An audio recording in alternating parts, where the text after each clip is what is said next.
Hello बच्चों, मैं महेंद्र कुमार। आज इस वीडियो में आपका हार्दिक अभिनंदन करता हूँ। देखिए बच्चों, पिछली वीडियो में हमने इस जो अपना अध्याय 2 है, इसके पेज नंबर 42 पे कुछ क्वेश्चन थे, वो कंप्लीट कर लिए थे। और अब हम पेज नंबर 43-44 तक तो मेन है। 42 पे बस कुछ ही लिखा हुआ है। अधिकतर तो क्वेश्चन पेज नंबर 43 और 44 पर ही है। तो देखिए बच्चों, आज की वीडियो में हम इस प्रश्नावली को फाइनली कंप्लीट करने वाले हैं। तो चलिए चलते हैं क्वेश्चन पर, क्योंकि हमें इस प्रश्नावली को आज ही इसी वीडियो में कंप्लीट करना है। तो देखते हैं पहले क्वेश्चन की तरफ। क्वेश्चन क्या कहता है, देखिए अभ्यास 2.2 क्वेश्चन है, पता लगाइए। पेज नंबर 42 पे कुछ एक लाइन लिखी हुई है बस, बाकी तो 43 और 44 के क्वेश्चन है सभी। तो क्वेश्चन नंबर 1 कहता है, आगे दी गई स्थितियों को पढ़िए। क्वेश्चन कहता है आगे दी गई स्थितियों को पढ़िए, उनमें से प्रत्येक के लिए उचित व्यंजक लिखिए। व्यंजक डबल हो गया बच्चों, आपको ये डबल नहीं लिखना है, इसे हटा देना। उचित व्यंजक लिखिए और उनके मान ज्ञात कीजिए। तो ये वाला क्वेश्चन है, ये पेज नंबर 42 पर लिखा हुआ है। ये वाला जो क्वेश्चन यहाँ से क्वेश्चन अब स्टार्ट होंगे, वो पेज नंबर 43 से स्टार्ट हो रहे हैं। तो क्वेश्चन क्या कहता है, यहाँ पर तो हमें क्या दिया था कि भाई कुछ स्थितियां आपको दी गई हैं और उनमें से प्रत्येक के व्यंजक लिखिए, और व्यंजक लिखने के बाद उनको हल कीजिए, यानी उनके मान ज्ञात कीजिए। क्वेश्चन अब है, क्वेश्चन क्या कहता है, बैगूर में जिला बाजार सप्ताह के 7 दिन खुलता है। यानी बैगूर का एक बाजार है, वो पूरे सप्ताह में, यानी एक सप्ताह में 7 दिन होता है और 7 दिन तक वो बाजार खुलता है। रहीम अपने बगीचे से प्रत्येक दिन, जो रहीम है वो क्या करता है, अपने बगीचे से प्रत्येक दिन मतलब पर डे, रोज की बात कर रहा है, प्रत्येक दिन 9 किलोग्राम आम, यानी रहीम तो 9 किलोग्राम आम प्रत्येक दिन बाजार में बेच के आता है। और श्याम अपने बगीचे से प्रत्येक दिन 11 किलोग्राम आम बाजार में भेजता है। यानी कि क्वेश्चन कह रहा है, रहीम तो 9 किलोग्राम आम एक दिन में भेजता है और श्याम एक दिन में 11 किलोग्राम आम भेजता है। दोनों मिलकर के 11 + 9 20 किलोग्राम प्रतिदिन आम बाजार में भेजते हैं। आगे कह रहा है, स्थानीय जिला बाजार में उनके द्वारा एक सप्ताह में, वो कह रहा है हमसे कि एक सप्ताह मतलब 7 दिन में भेजे गए आमों की मात्रा ज्ञात कीजिए। तो बच्चों बिल्कुल आसान सिंपल क्वेश्चन है। एक दिन में तो 20 किलो भेज रहे हैं, 7 दिन में क्या हो जाएगा, 7 से गुणा कीजिए, 140 किलो। बड़ा आसान क्वेश्चन है। चलिए एक बार करते हैं हल, आपको समझ में आ ही जाएगा। देखिए एक दिन में रहीम और श्याम, कौन कौन है भैया, रहीम और श्याम द्वारा भेजे गए आम। बच्चों रहीम और श्याम एक दिन में बाजार में कितने आम भेज रहे हैं, रहीम तो भेजता है 9 किलो प्लस श्याम भेजता है 11 किलो। तो ये बच्चों एक दिन में हो गया। इन दोनों ने एक दिन में कितने आम भेजे, एक भेज रहा है 9 किलो, एक भेज रहा है 11 किलो। ये किलोग्राम है बच्चों, यहाँ पर आप किलोग्राम लिख लीजिए। अब हमें क्या निकालना है, 7 दिन में, यानी सप्ताह में 7 दिन में। तो 7 दिनों में भेजे गए आम, 7 दिनों में भेजे गए आम बच्चों कितने हो जाएंगे। तो एक दिन में तो इतना था, मैंने पहले भी हमने पढ़ा था पिछले क्वेश्चनों में, जब एक का दे दे और उससे अधिक का पूछे तो गुना होता है। तो बच्चों एक दिन के आम तो ये है, और हमसे पूछा गया 7 दिनों का, तो बच्चों 7 से गुना कीजिए, 9 + 11। ध्यान दीजिए बच्चों, यहाँ पर क्या है, ये गुना में होता है, इसको मैं ऐसे लिख सकता हूँ 7 × 9 + 11। लेकिन ध्यान रहे कोष्टक के बाहर इस चिन्ह को यदि नहीं भी लगाओगे तो भी बच्चों ये 7 गुना में ही माना जाएगा। इस प्रकार से आप इसको इस प्रकार से भी लिख सकते हो और इनके बीच में चिन्ह से भी लिख सकते हो, कोई दिक्कत नहीं है। तो पहले बच्चों कोष्टक की संख्या को हल करना है आपको, तो 7 से गुना करना है, कोष्टक हटा दीजिए, 11 9 20। तो हमने वो दोनों जो लोग हैं वो कितने आम भेज रहे हैं, 140 किलोग्राम। 140 किलोग्राम आम उन्होंने बाजार के 7 दिनों में उन्होंने भेज दिया। कौन से बाजार में? बेगूर के बाजार में 140 किलोग्राम आम दोनों ने मिलकर के एक सप्ताह में भेजे। तो चलिए बच्चों, ये आपका क्वेश्चन नंबर 8 था, कंप्लीट होता है। अब चल करते हैं नेक्स्ट क्वेश्चन। देखिए बच्चों, क्वेश्चन नंबर बी कहता है बीनू प्रत्येक माह 2000 रुपये अर्जित करती है। जो बीनू नाम की महिला है वो प्रति माह 20,000 रुपये कमाती है। फिर आगे क्या कहता है? वह प्रत्येक माह 5,000 रुपये किराए पर खर्च कर देता है। यानी जो महिला है वो प्रत्येक वर्ष 5,000 रुपये किराए के लिए खर्च कर देती है, फिर 5,000 रुपये भोजन पर खर्च कर देती है, और जो ये 2,000 रुपये है ये अन्य वस्तुओं पर खर्च करती है। क्वेश्चन कहता है एक वर्ष के अंत में, एक वर्ष मतलब 12 माह, एक वर्ष के अंत में बीनू कितने रुपयों की बचत करेगी? यानी उसकी एक वर्ष की हमें बचत का पता करना होगा। तो बहुत ही आसान क्वेश्चन है बच्चों। देखिए क्वेश्चन क्या किस तरीके से हल करना है। तो चलिए, बीनू प्रत्येक महीने कितना रुपए अर्जित करती है? 20,000 रुपये। तो मैं लिख देता हूं यहाँ पर बीनू की प्रति माह, बीनू का प्रति माह वेतन लिखो। बीनू का प्रति माह वेतन कितना है? 20,000 रुपये। और जो बीनू है वो प्रति माह 20,000 रुपये कमा लेती है। अब हम यदि खर्चे की बात करें, हम खर्चा निकालें, तो देखिए बच्चों खर्चा कैसे निकालेंगे। जो खर्चा है उसको हम निकालते हैं। तो वो खर्चा करती है किराया पर खर्चा। देखिए किराए पर खर्च 5,000 रुपये का, ये किराए पर खर्च हो गया। और 5,000 रुपये का भोजन पर किया उसने, भोजन पर खर्च 5,000 रुपये का हो गया। चलिए, अन्य खर्चे पर भी खर्च किया उसने। अन्य खर्चे पर कितना खर्च किया? 2,000 रुपये। तो ये जो आएगा अपने पास बच्चों, इसका कुल खर्चा आ जाएगा। कुल खर्चा कितना हुआ? कुल जो खर्चा हो गया बच्चों 12,000 रुपये का। यदि आप इसे जोड़ते हो तो 12,000 रुपये वो एक महीने में खर्च कर देती है। अब उसकी एक माह की बचत कितनी हो गई बच्चों? एक माह में बचत 20,000 रुपये कमाती थी, 20,000 रुपये कमाती थी वो। 12,000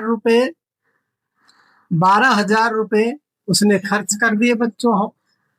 20,000 रुपये कमाती थी, 12,000 खर्च कर दिए। अब उसकी जो बचत हुई, एक महीने की बचत हो गई 8,000 रुपये। ये बच्चों क्या हुआ, ध्यान से सुनिए। जो बीनू है वो एक महीने में 20,000 रुपये कमाती है और 12,000 रुपये खर्च कर देती है। तो बचत कितनी हो गई एक महीने में? 8,000 रुपये की।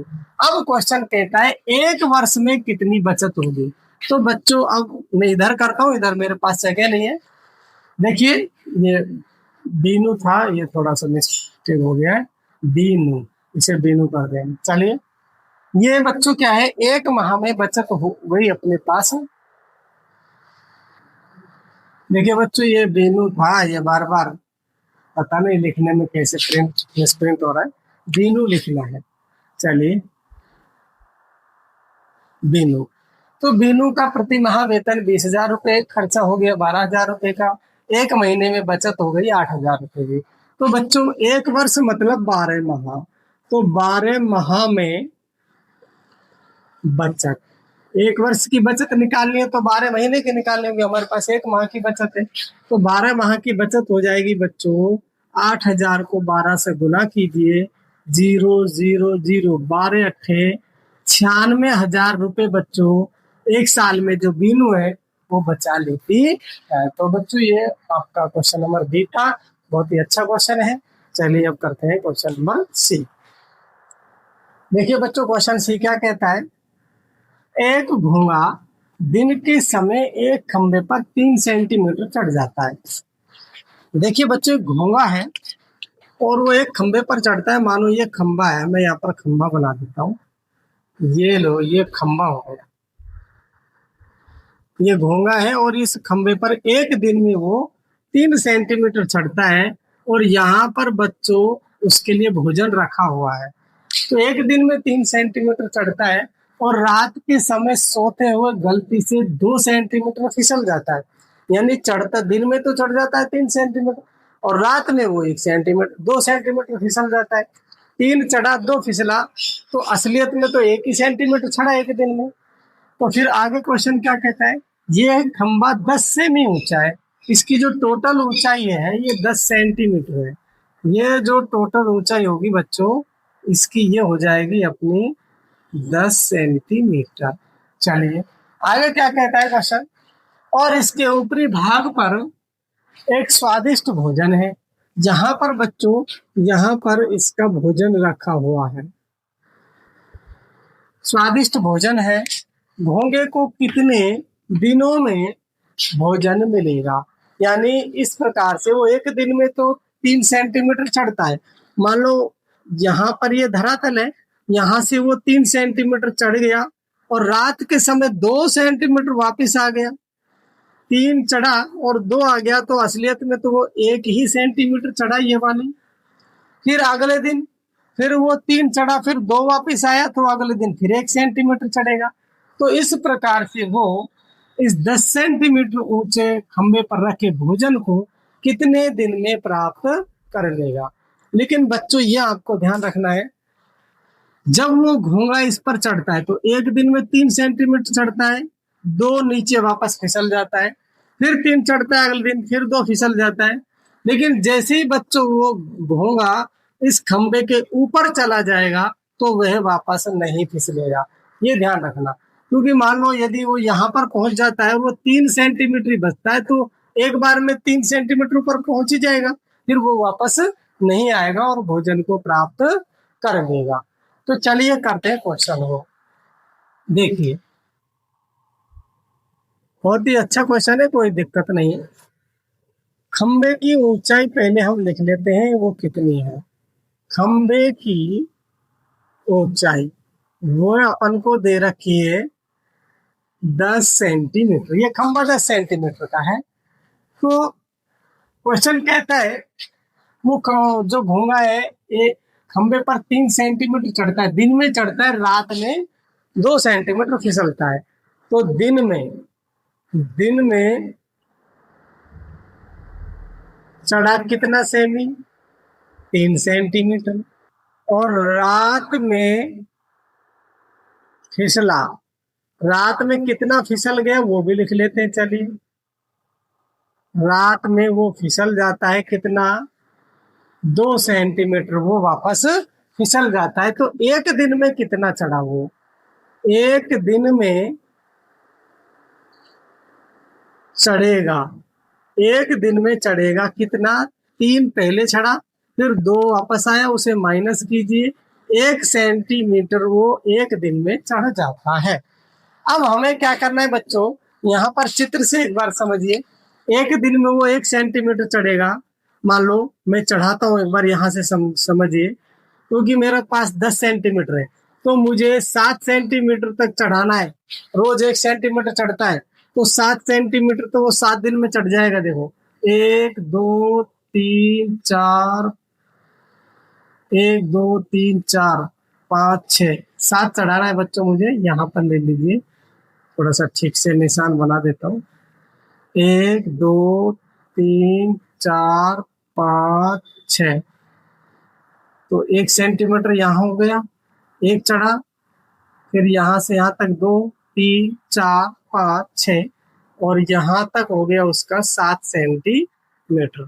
7 सेंटीमीटर। अब ध्यान से समझिए बच्चों, एक दिन में 1 सेंटीमीटर, दूसरे दिन 2 हो जाएगा, तीसरे दिन इसी प्रकार 7 दिन में तो वो 7 सेंटीमीटर तक चढ़ेगा। 7 दिन तो उसके पास ये लगे। लेकिन 8वें दिन वो एक दिन में 3 सेंटीमीटर भी तो जाता है। एक दिन में कितना जाता है? 3 सेंटीमीटर। तो 7 दिन में वो यहाँ पर पहुंच गया। अब ये जो दूरी बची वो 3 सेंटीमीटर हमारे पास बच गई। कितनी बची बच्चों? 3 सेंटीमीटर।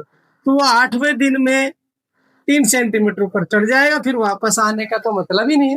तो कहने का मतलब जो घोंघा है वो 8 दिन में अपने भोजन को प्राप्त कर लेगा। तो ध्यान दीजिए बच्चों, एक दिन में चढ़ेगा 1 सेंटीमीटर, तो 7 दिन का यहाँ पर निकालिए। 7 दिन में चढ़ेगा, एक दिन में एक चढ़ा, 7 दिन में 1 गुना 7, तो बच्चों 7 सेंटीमीटर वो है जो घोंघा है 7 दिन में 7 सेंटीमीटर चढ़ जाएगा। लेकिन 8वें दिन क्या लिखोगे आप? 8वें दिन चढ़ी गई दूरी, देखिए 8वें दिन कितना चढ़ेगा? चढ़ी गई ऊंचाई, ऊंचाई लिखिए यहाँ पर, दूरी नहीं ऊंचाई। तो 7 तो वो चढ़ चुका है, 8वें दिन 3 सेंटीमीटर चढ़ेगा और वो 10 सेमी पूरी चढ़ाई कर लेगा। तो हम यहाँ पर लिखेंगे बच्चों, 8वें दिन घोंघा अपने अपने भोजन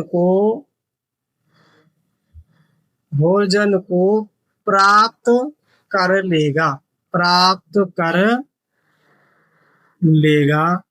तो इस प्रकार से बच्चों ये आपका क्वेश्चन कंप्लीट हो जाता है। थोड़ा सा बस क्वेश्चन बड़ा है, लेकिन यदि आप इसको 1 से 2 बार देखोगे तो आपको अवश्य ये समझ में आ जाएगा। इतना कठिन भी नहीं, थोड़ा सा पेशेंस से अच्छे से आपको सीखना है, समझना है, अच्छे आपको समझ में आएगा। चलिए अब करते हैं क्वेश्चन नंबर 2। देखिए बच्चों, क्वेश्चन नंबर 2 क्या कहता है? मॉलविन मंगलवार और शनिवार के अतिरिक्त, यानी मंगलवार और शनिवार को छोड़कर प्रत्येक दिन 2 पृष्ठों की एक कहानी पढ़ता है। प्रत्येक दिन वो रोज 2 कहानियां पढ़ता है। वह 8 सप्ताहों में कितनी कहानियां पूरी पढ़ लेगा? तो अगर प्रत्येक दिन यदि वो 2 कहानी पढ़ता है तो वह 8 सप्ताहों में, यानी 8 सप्ताह की बात कर रहा है हमसे, 8 सप्ताहों में वो कितनी कहानियां पूरी पढ़ लेगा? निम्नलिखित में से कौन सा व्यंजक इस स्थिति को दर्शाता है? तो हमें बताना है 8 सप्ताह में, यदि वो मंगलवार और शनिवार को तो कहानी पढ़ता ही नहीं है, तो सप्ताह में हुए कितने दिन? 7 दिन। इसमें से 2 दिन ये कम कर दो, क्योंकि 2 दिन वो पढ़ता ही नहीं, तो 5 दिन पढ़ेगा। एक सप्ताह में वो कितना दिन पढ़ेगा? 5 दिन पढ़ेगा, लेकिन रोज 2 कहानी पढ़ता है, तो इस हिसाब से एक दिन में 2 कहानी पढ़ता है तो 5 दिन में 10 कहानी पढ़ेगा। तो एक सप्ताह में उसने 10 कहानियां पढ़ी। इसी प्रकार से 8 सप्ताहों में, एक सप्ताह में 10 हो गई, तो 8 सप्ताह में कितना पड़ेगा? 10 गुना 8। तो इस प्रकार से हो जाएगा। चलिए अब हम इसको करते हैं। तो एक सप्ताह में, अच्छा ये लिख देते हैं, और कहानी पढ़े, एक सप्ताह में कहानी पढ़े गए दिनों की संख्या, यानी एक सप्ताह में वो कहानी पढ़ता है। इस प्रकार से लिखिए, एक सप्ताह में कहानी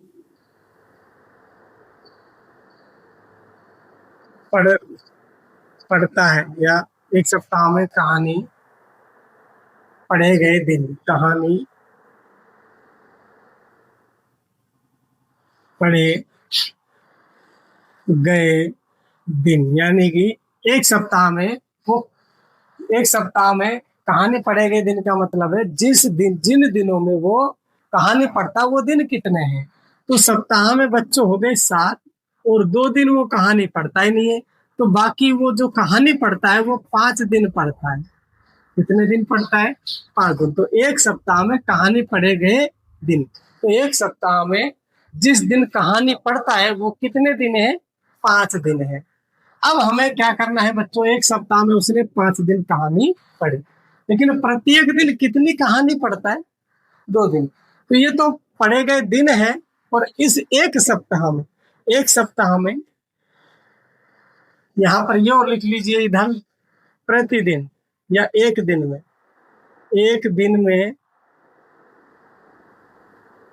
कहानी पढ़ता है, एक दिन में कहानी, एक दिन में पढ़ी गई कहानी, ऐसे थोड़ा सा, एक दिन में पढ़ी गई कहानी। बच्चों एक दिन में वो कितनी कहानी पढ़ता है? 2 कहानी पढ़ता है। एक दिन में 2 कहानी पढ़ता है। तो एक सप्ताह में कहानी पढ़े गए दिन कितने थे? 7 दिन। तो एक सप्ताह में कितनी कहानी पढ़ी उसने? एक सप्ताह में पढ़ी कहानी, एक सप्ताह में कितनी कहानी उसने पढ़ी बच्चों? एक दिन में वो 2 कहानी पढ़ता है, तो 5 दिन में कितनी पढ़ेगा? 5 गुना 2। एक दिन में 2 कहानी पढ़ता है, तो 5 दिन में कितनी पढ़ेगा? 5 गुना 2 कहानी पढ़ेगा। तो ये एक सप्ताह का हो गया बच्चों। 8 सप्ताह में, 8 सप्ताह में पढ़ी कहानी, 8 सप्ताह में कितनी कहानी पढ़ लेगा वो हमें देखना है। 8 गुना 5 गुना 2, 8 गुना 5 गुना 2। अब देखिए बच्चों, एक दिन में पढ़ी गई कहानी कितनी? 2। और एक सप्ताह में कहानी पढ़े गए दिनों की संख्या कितनी है? 5। तो एक दिन में 2 कहानी पढ़ता है, तो एक सप्ताह में वो 5 दिन ही पढ़ता है। 5 दिन में कितनी कहानी पढ़ लेगा? 5 गुना 2। तो ये एक सप्ताह का हो गया। 8 सप्ताह में वो कितना पढ़ता है? 8 गुना 5 गुना 2। तो ये वाला व्यंजक हमें इसमें देखना है, कहाँ पर हमें मिलता है बच्चों? 8 गुना 5 गुना 2, 8 गुना 5 गुना 2। तो बच्चों आपको दिख गया होगा, ऑप्शन ए इसका कंप्लीट आंसर हो जाता है। यही हमसे पूछा गया, इसमें से कौन सा व्यंजक इस स्थिति को प्रदर्शित करता है। तो हमारे पास ये व्यंजक हमें मिला, और ये व्यंजक कहाँ पर हमें प्रदर्शित होता है? ऑप्शन ए में। और तो शायद कहीं भी नहीं, यहाँ पर प्लस हो रहा है और कहीं पर भी ये व्यंजक हमें नहीं मिल रहेगा, क्योंकि इसमें माइनस आ गया, हमारे पास माइनस का कोई चिन्ह ही नहीं, तो ऑप्शन ए इसका करेक्ट आंसर हो जाएगा। तो चलिए करते हैं क्वेश्चन नंबर 3। देखिए बच्चों, क्वेश्चन नंबर 3 कहता है, नीचे दिए गए व्यंजकों के मान ज्ञात करने की विभिन्न विधियां ज्ञात कीजिए। नीचे हमें कुछ व्यंजक दिए गए हैं और इनके मान ज्ञात करने की हमें विभिन्न विधियां ज्ञात करनी है। तो बच्चों विभिन्न विधियां ज्ञात हम कर सकते हैं, कई कई विधियों से इस क्वेश्चन को कर सकते हैं, लेकिन हम यहाँ पर एक ही विधि करेंगे। आपको ज्यादा विधियों से क्वेश्चन करने की आवश्यकता नहीं है, पेपर में एक ही विधि पूछी जाती है। तो चलिए, यहाँ पर आपको क्या करना होगा बच्चों? पहले प्लस वाली संख्याओं को जोड़ दीजिए। प्लस वाली कौन सी? में निशान लगा देता हूँ, जो जो प्लस वाली है वो उनके नीचे में निशान लगा देता हूँ, उनको जोड़ लेते हैं। प्लस वाली कितनी है? देखिए 1 और 3 और 1 4, 4 5 9, 9 और 7 16, 16 और 9 25। बच्चों 25 तो हमारे पास हो जाते हैं प्लस के।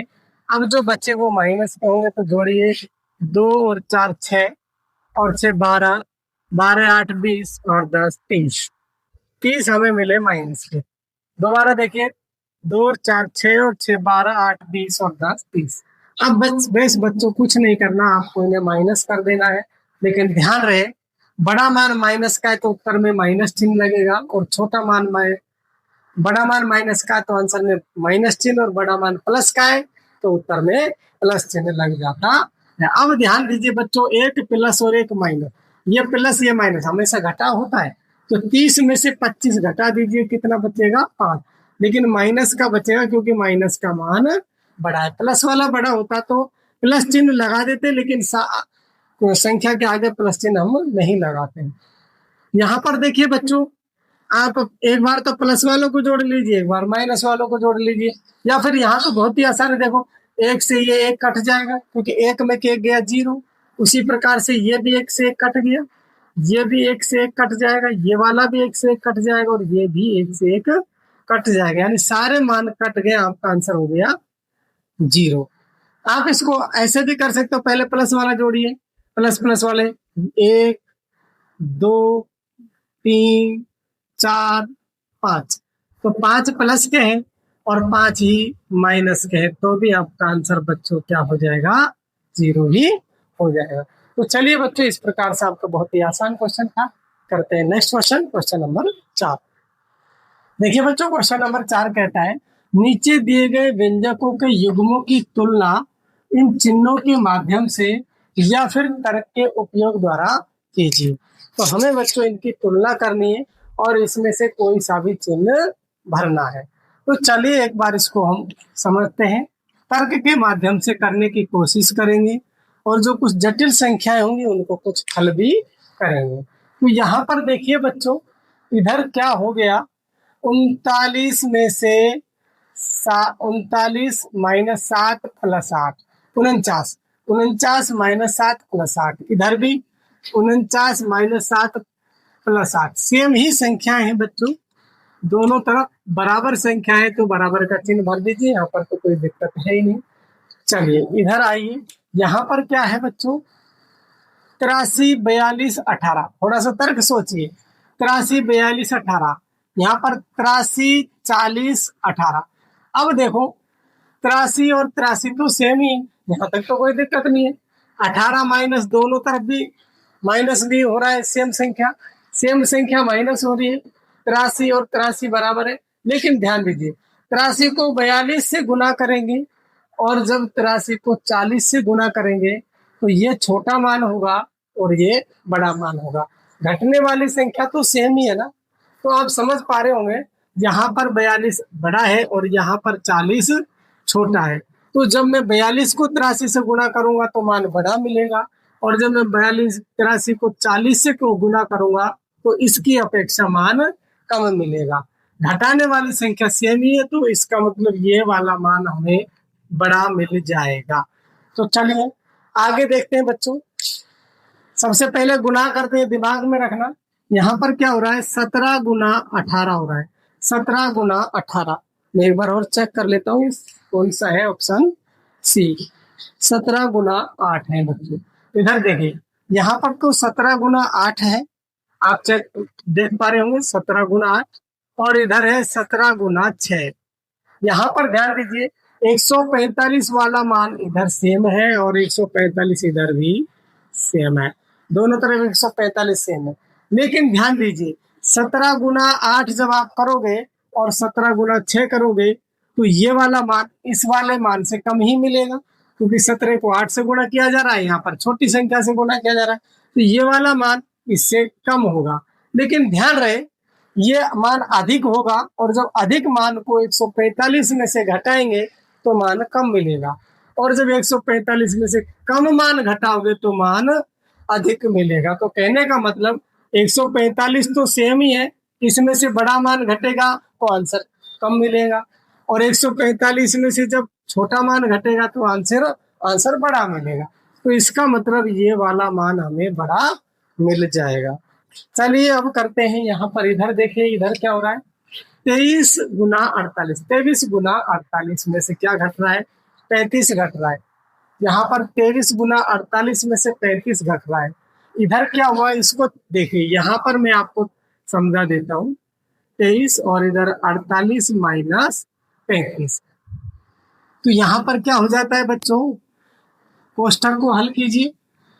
पहले कोष्ठक को हल करोगे आप तो 23 गुना कितना बचेगा, यहाँ बच जाएगा 13, 48 में से 35 गए तो कितना बचेगा 13, तो 23 गुना कितना करना है हमें, 13 तिया 39, 13 दूनी 26 और 3 हासिल के हो गए 29। इस वाले का हल तो हमें वो मिल गया। यहाँ पर देखिए बच्चों, यहाँ पर क्या हो रहा है, 23 गुना 48 हो रहा है तो मान बड़ा मिलेगा। यहाँ पर 23 को किससे गुणा किया, 13 से, और यहाँ पर 23 को किससे गुणा कर रहे हैं हम, 48 से, तो ये बहुत उसकी अपेक्षा बहुत अधिक मान मिलेगा, लेकिन बहुत कम संख्या, छोटी संख्या ही तो घटाई जा रही है। इसका मतलब हम कह सकते हैं ये वाला मान बड़ा होगा, क्योंकि हम बड़ी संख्या में से छोटी सी संख्या घटा रहे हैं। यहाँ पर ऐसा नहीं था, यहाँ पर दोनों घटने के बाद गुना हुआ। तो चलिए अब करते हैं इसका नेक्स्ट क्वेश्चन। यहाँ पर देखिए इधर क्या करना है बच्चों, 12 को 16 से भी गुना करना है और 12 को 11 से भी गुना करना है। तो वही काम उधर भी हुआ, 12 को 11 से गुना किया, चिन्ह माइनस का है, और 12 को 16 से गुना किया, तो 12 11 से भी गुना हो रहा है, 16 से भी हो रहा है, वही काम उधर भी हुआ, तो ये मान हो जाएगा बराबर। यहाँ पर देखिए बच्चों, इधर क्या हो रहा है, 88 गुना इधर भी है, 88 गुना इधर भी है। लेकिन यहाँ सोचने वाली बात है, जब मैं कोष्टक को हल करूंगा तो मुझे इधर प्लस का मान मिलेगा, क्योंकि मान प्लस वाला बड़ा है। और यहाँ पर जब मैं कोष्टक को हल करूंगा तो मुझे माइनस का मान मिलेगा, क्योंकि माइनस का 76 बड़ा है। जब मैं माइनस की संख्या को, यहाँ पर मुझे माइनस मिलेगा, और जब मैं माइनस की संख्या से माइनस से गुना करूंगा तो आंसर माइनस में मिलेगा। जब मैं इसको घटाऊंगा तो कुछ ना कुछ मान माइनस में ही मिलेगा। कितना मिलेगा तो चलिए उसको भी चेक कर लेते हैं।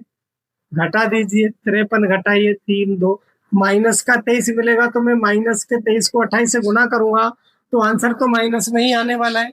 लेकिन यहाँ पर ऐसा नहीं है, जब मैं यहाँ पर इसको घटाऊंगा तो मुझे 23 प्लस में मिलेगा, और जब मैं प्लस वाले को 88 से गुना करूंगा तो प्लस वाला मान आंसर भी प्लस में ही आएगा। तो प्लस वाला मान क्या होता है बच्चों, बड़ा हो जाता है। इधर देखिए, इधर में क्या हो रहा है, यहाँ पर हो गया 25 इधर भी, 25 इधर भी, यहाँ तो ठीक है। हाँ, यहाँ पर देखिए 42 प्लस 16, 42 प्लस 16 यदि मैं इसको जोड़ता हूँ तो 6 और 2 8, ये हो जाता है 58। और यदि मैं इसको जोड़ता हूँ तो मुझे बच्चों ये भी मिल जाता है 58। तो देखिए बच्चों, इस कोष्टक की जोड़ भी 58, इस कोष्टक की जोड़ भी 58। 58 को 25 से गुना करना है और 58 को 25 से गुना करना है, तो मान तो सेम ही बराबर हो गया। इधर देखिए, इधर क्या हो रहा है बच्चों, 28 में से 16 घटाइए तो बच्चों आपको क्या मिलेगा, 12। और 27 में से 15 घटाइए तो बच्चों आपको क्या मिलेगा, 12 मिलेगा। तो कोष्टक को हल करने पर 12 इधर भी मिला और 12 इधर, यहाँ तक तो ठीक है। लेकिन देखिए बच्चों, 12 को गुना यहाँ 36 से हो रहा है और 12 का गुना यहाँ पर किससे हो रहा है, 35 से। इसका मतलब यह वाला मान बड़ा होगा। तो इस प्रकार से बच्चों बहुत ही जबरदस्त क्वेश्चन था। चलिए अब करते हैं क्वेश्चन नंबर 5। देखिए बच्चों, क्वेश्चन नंबर 5 है, गणना किए बिना पहचाने। मतलब क्वेश्चन कह रहा है हमें गणना नहीं करनी है, बिना गणना किए पहचानना है कि दिए गए व्यंजक के बराबर कौन सा व्यंजक है। क्वेश्चन कहता है कि गणना किए बिना पहचाने, हमें गणना नहीं करनी है। क्या कह रहा है कि दिए गए व्यंजक के बराबर कौन सा व्यंजक है, हमें बिना बिना गणना के बताना है कि इस वाले व्यंजक के बराबर इनमें से कौन सा व्यंजक है। आगे कह रहा है, आप पदों का उपयोग करके और कोष्ठकों को हटाकर व्यंजक को पुनः लिख सकते हैं। यानी हम चेक कर सकते हैं, कोष्ठकों को हटा के थोड़ा बहुत हम हल करके इसको चेक कर सकते हैं और फिर व्यंजक को पुनः लिख सकते हैं। फिर कह रहा है, दिए गए व्यंजकों के बराबर एक से अधिक व्यंजक हो सकते हैं। कहने का मतलब जो ये क्वेश्चन है, इसके इस 3 व्यंजकों में से एक से अधिक आंसर हो सकते हैं। तो चलिए क्वेश्चन को देखते हैं, आगे बढ़ते हैं। यहाँ पर देखिए, तर्क से हमें आंसर देना है। इधर 83, इधर 84, 37 38, 12 12, मतलब संख्याएं बदल दी गई है, तो ये तो हमारा आंसर हो नहीं सकता। सेम संख्या होनी चाहिए, तो इसमें चलिए आप लिख सकते हो, संख्याएं बदल गई, यानी इसमें संख्या बदल गई, तो ये हमारा आंसर नहीं हो सकता। इधर देखिए, यहाँ पर 84, जब आप कोष्ठक हटाओगे, बिल्कुल बच्चों यहाँ भी कोष्ठक हटाने की आवश्यकता ही नहीं है, तो इधर 83 है, इधर 84 है, तो यहाँ पर भी संख्याएं बदल गई। तो यहाँ भी आप लिख सकते हो, संख्याएं बदल गई। जिसमें संख्याएं चेंज हो गई तो वो हमारा आंसर नहीं हो सकता। यहाँ पर 83, इधर 84, आंसर नहीं हो सकता। यहाँ पर चेक कीजिए, 83 83, दोनों में देखिए 83 है। यहाँ पर फिर संख्या बदल गई, यहाँ पर हुआ हमारे पास, यहाँ पे तो है 37 और यहाँ पे है 38, तो यहाँ भी संख्याएं बदल गई बच्चों, संख्याएं बदल गई। तो यहाँ पर देखिए, इधर यहाँ पे देखिए, किधर यहाँ पर क्या हो रहा है, यहाँ पे तो है -37 बिल्कुल ठीक, 83 बिल्कुल ठीक, -12 ये वाला ऑप्शन आपका करेक्ट आंसर हो जाता है बच्चों। आप फिर से चेक कर सकते हो, 37 यहाँ भी माइनस, यहाँ भी माइनस, 83 यहाँ भी प्लस, यहाँ भी प्लस, और -12 यहाँ भी -12। बस संख्याओं के स्थान बदल गए हैं, मान वही है। तो आप यहाँ पर इसको आंसर लिख सकते हो, ये आपका करेक्ट आंसर हो जाएगा। और इसमें लिख सकते हो चूंकि संख्याओं के स्थान बदले हैं, स्थान बदले हैं, लेकिन मान वही है, लेकिन मान वही है, मान में कोई अंतर नहीं, बस स्थान बदल दिया गया। इधर 83 यहाँ पर इधर है और इसमें इधर आ गया, बस संख्याओं का स्थान चेंज हुआ है, मान वही है जो पहले क्वेश्चन में दिया हुआ है। तो इसका आंसर ये हो जाता है। चलिए बच्चों, अब इसको चेक करते ही हमें क्वेश्चन दिया गया है। इस क्वेश्चन में आपको क्या सबसे अच्छा फोकस करने का एक तरीका है कि गुना की संख्या को पकड़िए, यहां से ये वाला मान देखिए, ये गुना की संख्या सेम यदि आप देख लोगे तो वहां पर आप सही कर पाओगे। ये इसकी ट्रिक है। आप गुना वाली संख्या देखो, 37 गुना 44 होना चाहिए, वही हमारा आंसर हो सकता है। तो यहाँ पर 93 गुना 44 है, तो ये आंसर नहीं हो सकता। 37 गुना 44 हमें चेक करना है, यहाँ पर 93 गुना 44 नहीं हो सकता। 37 गुना 76 है, ये भी नहीं हो सकता। यहाँ पर देखिए, यहाँ पर गुना नहीं है बच्चों, ये पहले जुड़ेगा और फिर ये जुड़ेगा तब गुना होगा। यदि मैं इसको जोड़ता हूँ तो 7 और 3 10, 9 3 12 और 1 13, फिर गुना किससे होगा? 6 और 4 10, 7 4 11, 6 और 4 10, 7 4 11 और 1 12, यानी 130 को 120 से गुना करेंगे। हमें तो चाहिए 37 गुना 44, तो ये भी हमारा आंसर नहीं हो सकता है। यहाँ पर देखिए बच्चों, यहाँ पर ये मुझे मिल गया 37 गुना 44 इधर भी, 37 गुना 44 इधर भी, 93 प्लस यहाँ पर है, प्लस ही यहाँ पर है, और ये 76 प्लस में इधर है, यहाँ पर शायद ये प्लस ही होगा। मैं चेक कर लेता हूँ एक बार। बिल्कुल ये देखने में थोड़ा सा मिस हो गया, ये प्लस ही है, अपना बुक में प्लस ही दे रखा है, वो मुझे इसलिए पता चल रहा है क्योंकि ऊपर तो हमारा आंसर है ही नहीं, तो फिर अंतिम वाला तो होगा ही होगा। तो यहाँ पर चेक कीजिए, 37 गुना 44 इसमें और यहाँ पर भी है, 93 इधर भी और 76 दोनों प्लस के हैं, तो ये प्लस लिखे हुए हैं, बस स्थान बदले हैं, मान में कोई अंतर नहीं है। तो आपका ये करेक्ट आंसर हो जाता है।